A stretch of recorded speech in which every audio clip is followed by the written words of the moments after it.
We are in Birmingham, the birthplace of the Industrial Revolution, and tomorrow we're going to speak as McDonald's at a conference on something called Serious Games.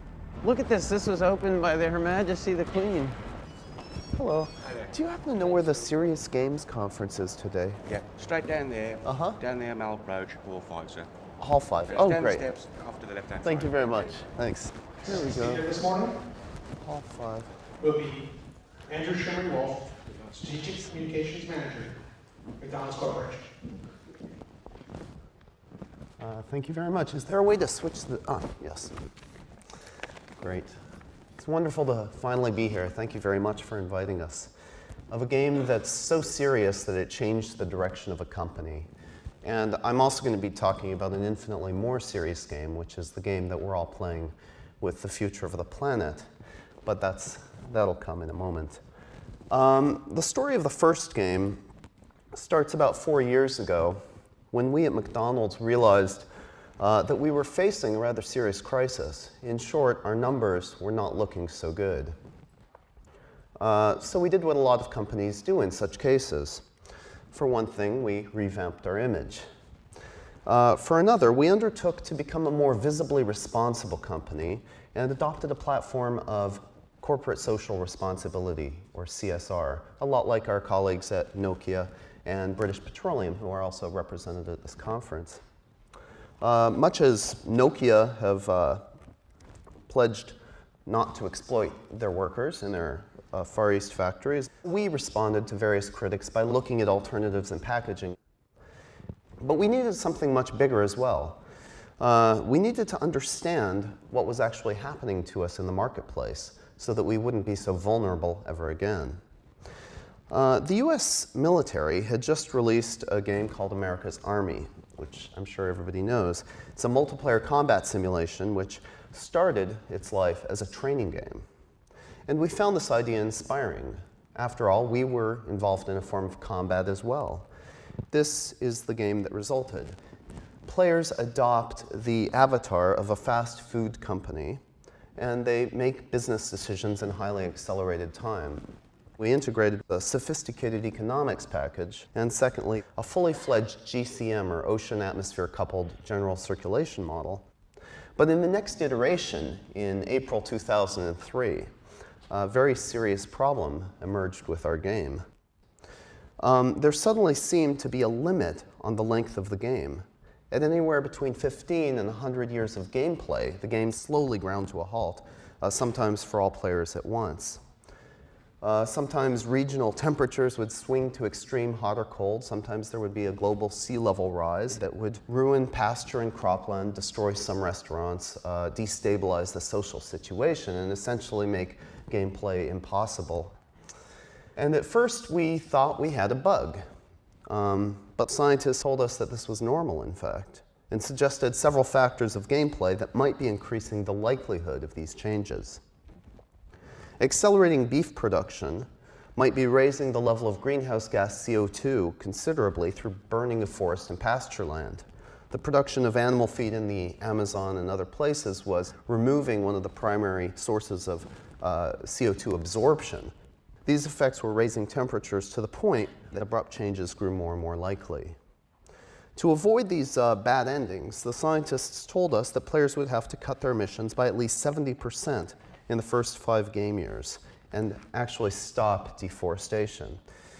We tried to tell players to do fewer of the things that were leading to calamity, but they didn't. Even if they knew what was going to happen, they invariably ended up playing to win. Finally, we hit on the solution. There was one element in the game that hadn't been fully simulated, and that was legislation. So we greatly expanded the rule set. For one thing, there was to be no deforestation whatsoever. Only 30% of previous emissions would be allowed, no easy-out emissions trading. The real costs of throwaway materials would be factored as taxes, and there would also be a hard-coded limit as well that was simply illegal. And any violation of these rules would be penalized heavily, and the third strike could end up with the company being dissolved. And it worked.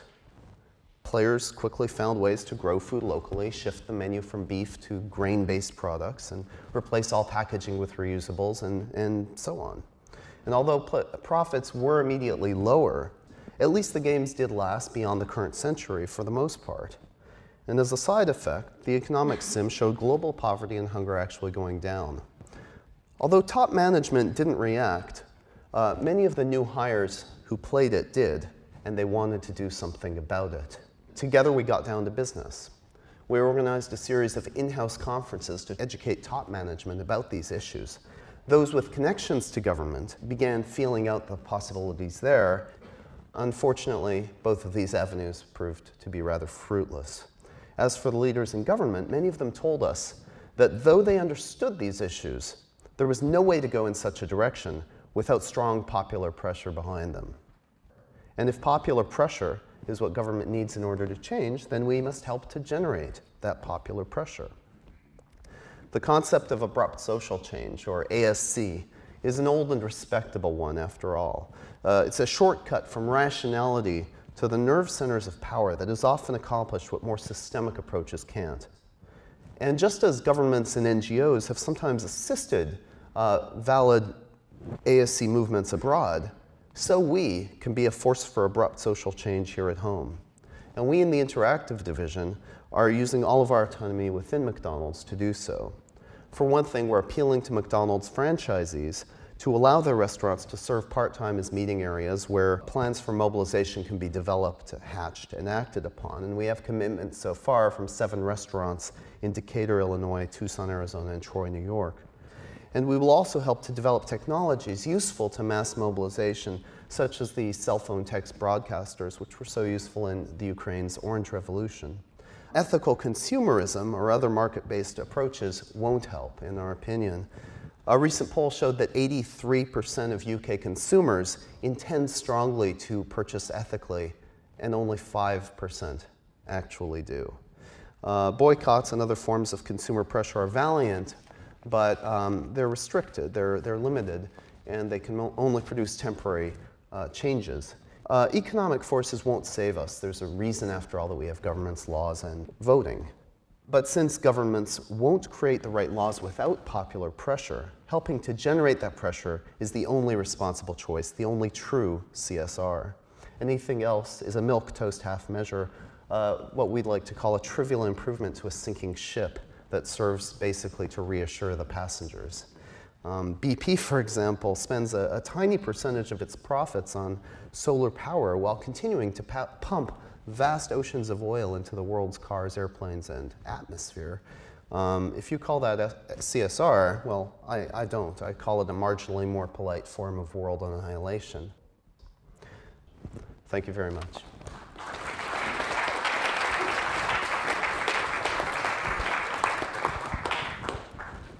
I applaud McDonald's. Convenience does make us all a little bit more portly and not really focused on what is in the best interest of our fellow human beings. Exactly. We've got to make governments change because it's only through the changing of legislation that we can possibly hope to influence companies.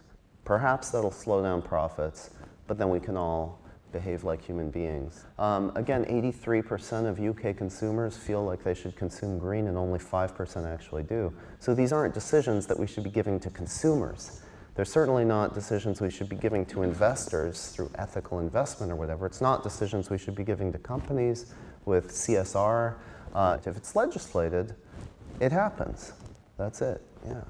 I've got a quick question for you. We're trying to come up with some images that we think might work well for the new policies of McDonald's. Yeah. I'm wondering if you can look at these and tell us what you think.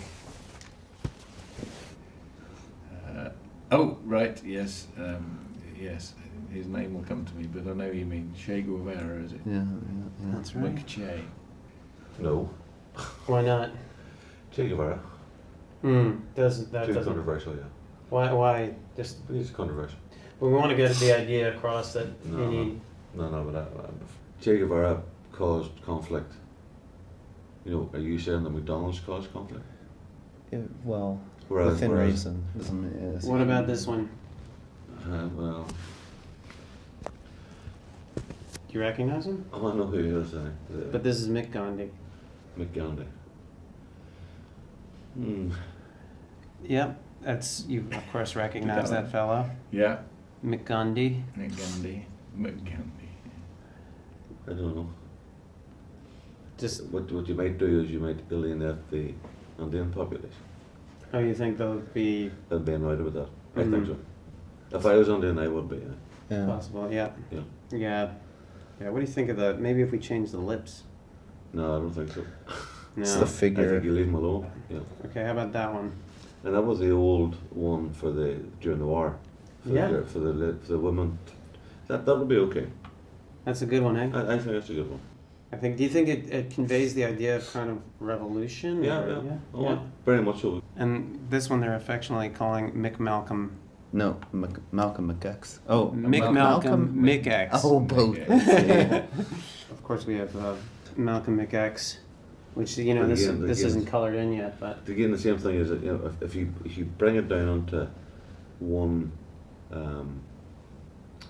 you know, race, you know, are you alienating one against the yeah, other? racist. True. It could be racist. I I really appreciate it. Yeah, yeah. That was crazy.